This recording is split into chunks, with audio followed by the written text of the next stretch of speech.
À Budapest, une rencontre inédite était sur le point de se dessiner. Donald Trump face à Vladimir Poutine. Deux dirigeants emblématiques réunis en Europe, avec un mot à l'ordre du jour, la paix. Une image forte, mais qui pour l'instant reste suspendue.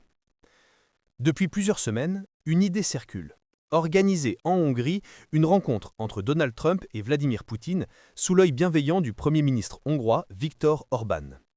L'objectif serait simple, au moins en apparence, relancer des discussions autour d'un cessez-le-feu en Ukraine, plus de 3 ans après le début de la guerre. Tout est parti d'une déclaration du gouvernement hongrois le 17 octobre. Budapest annonçait alors être prête à accueillir le président russe et à garantir sa sécurité sur le sol hongrois pour une rencontre avec Trump. Un projet ambitieux, d'autant plus que Vladimir Poutine est toujours visé par un mandat d'arrêt de la Cour pénale internationale.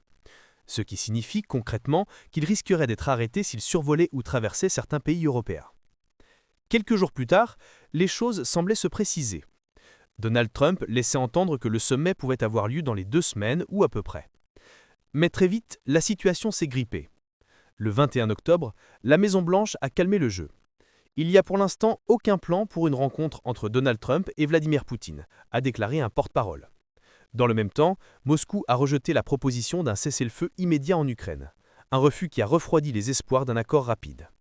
Et pour compliquer encore un peu plus les choses, la Pologne a prévenu qu'elle pourrait intercepter l'avion de Poutine s'il tentait de traverser son espace aérien. Autant dire que les obstacles sont nombreux, à la fois diplomatiques, politiques et logistiques. Pourtant, du côté hongrois, on veut encore y croire.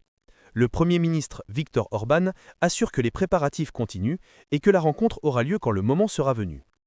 La Hongrie, fidèle à son image de pont entre l'Est et l'Ouest, veut se poser en médiateur, même si l'Union européenne regarde tout cela avec une certaine méfiance.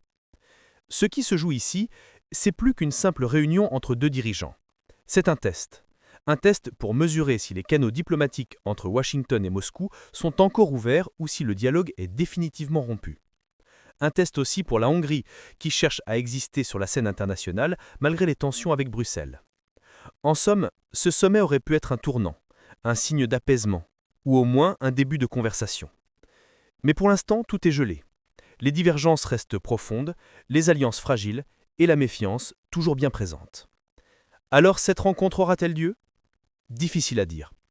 Entre volonté politique, calcul stratégique et réalité de la guerre, l'équation semble plus complexe que jamais.